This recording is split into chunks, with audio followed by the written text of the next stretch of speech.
to do a deeper dive into my Marauder build.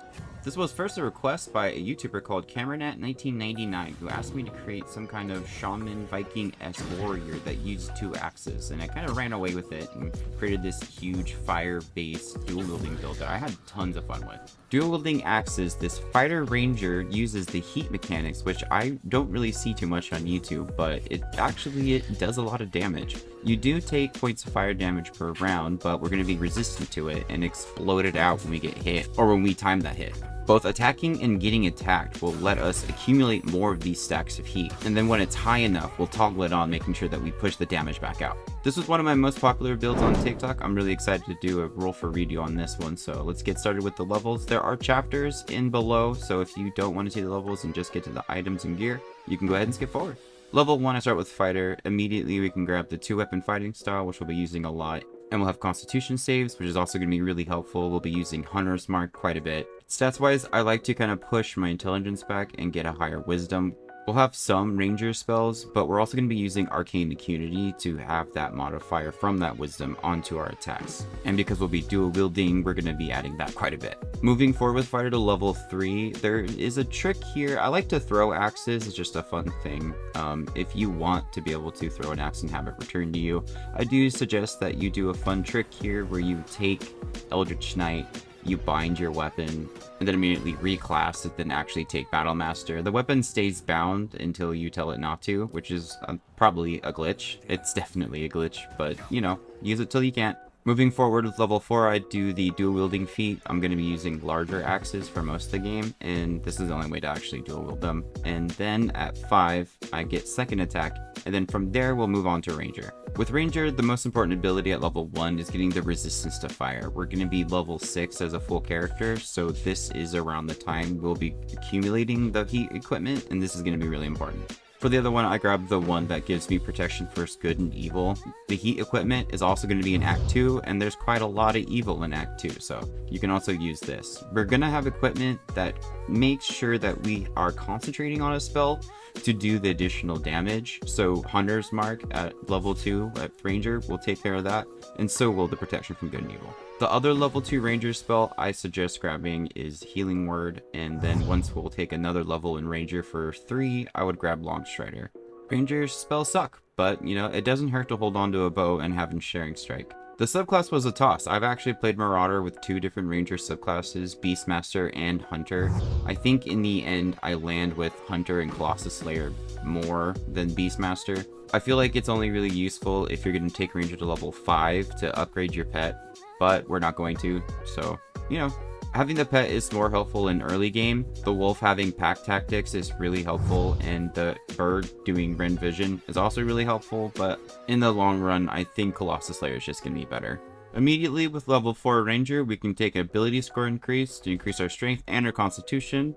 And then immediately with our fighter level after that, we can get ability score increase to increase our strength to 20. From here, we'll actually just finish all our levels out with fighter. Now with Battle Master, we get to pick our maneuvers, and there are a set that I do prefer for this build.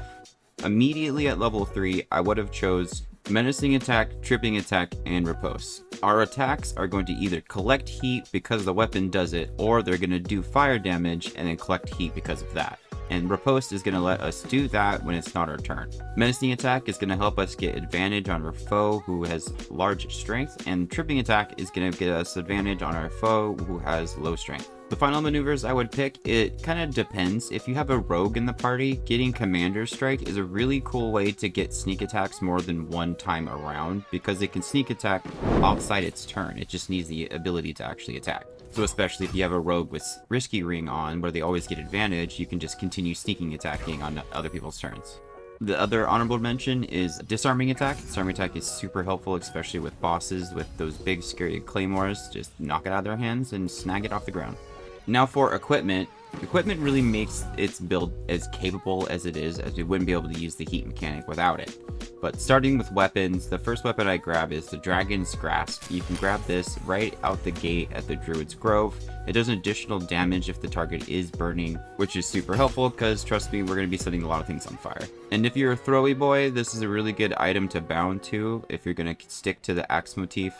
The very next weapon we get that I use to dual wield with the Dragon's Grasp is the Thermodynamic Axe. Now you can buy this from Damon in Act 2. Every time you hit someone with this, you're going to accumulate 2 stacks of heat. Since we're going to be exploding out fire damage quite a bit, the chances of them burning are very high, so these 2 axes together work very, very well.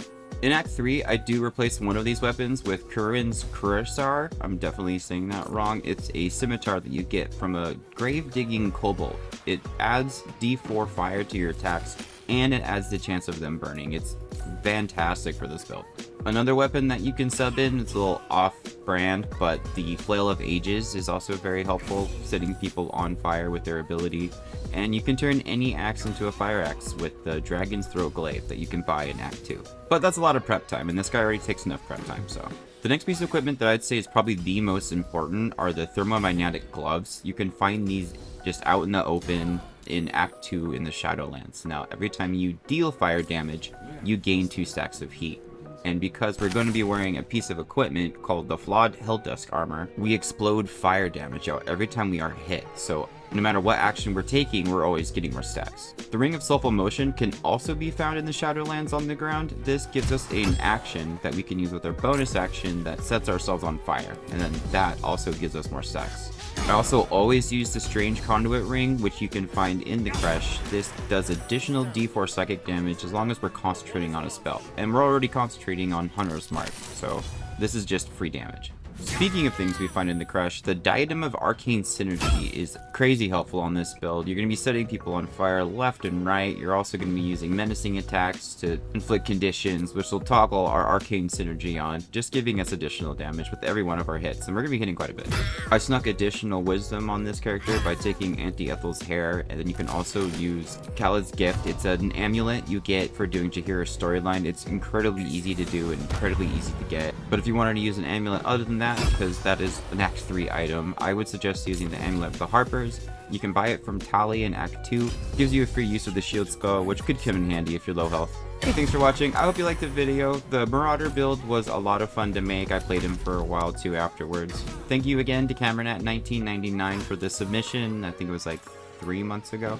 Let me know in the comments what you think my next build redo should be, and if you have any new ideas or requests for new ones, just go ahead and drop those in too. Hey, if you're looking for a D&D group, or you want to see some stupid D&D memes, or find out what Roll for Booty is doing next, you should join our Discord. We're also doing monthly giveaways for all standard members, and all members of the YouTube channel and Patreon get a weekly giveaway, so I'll see you guys around.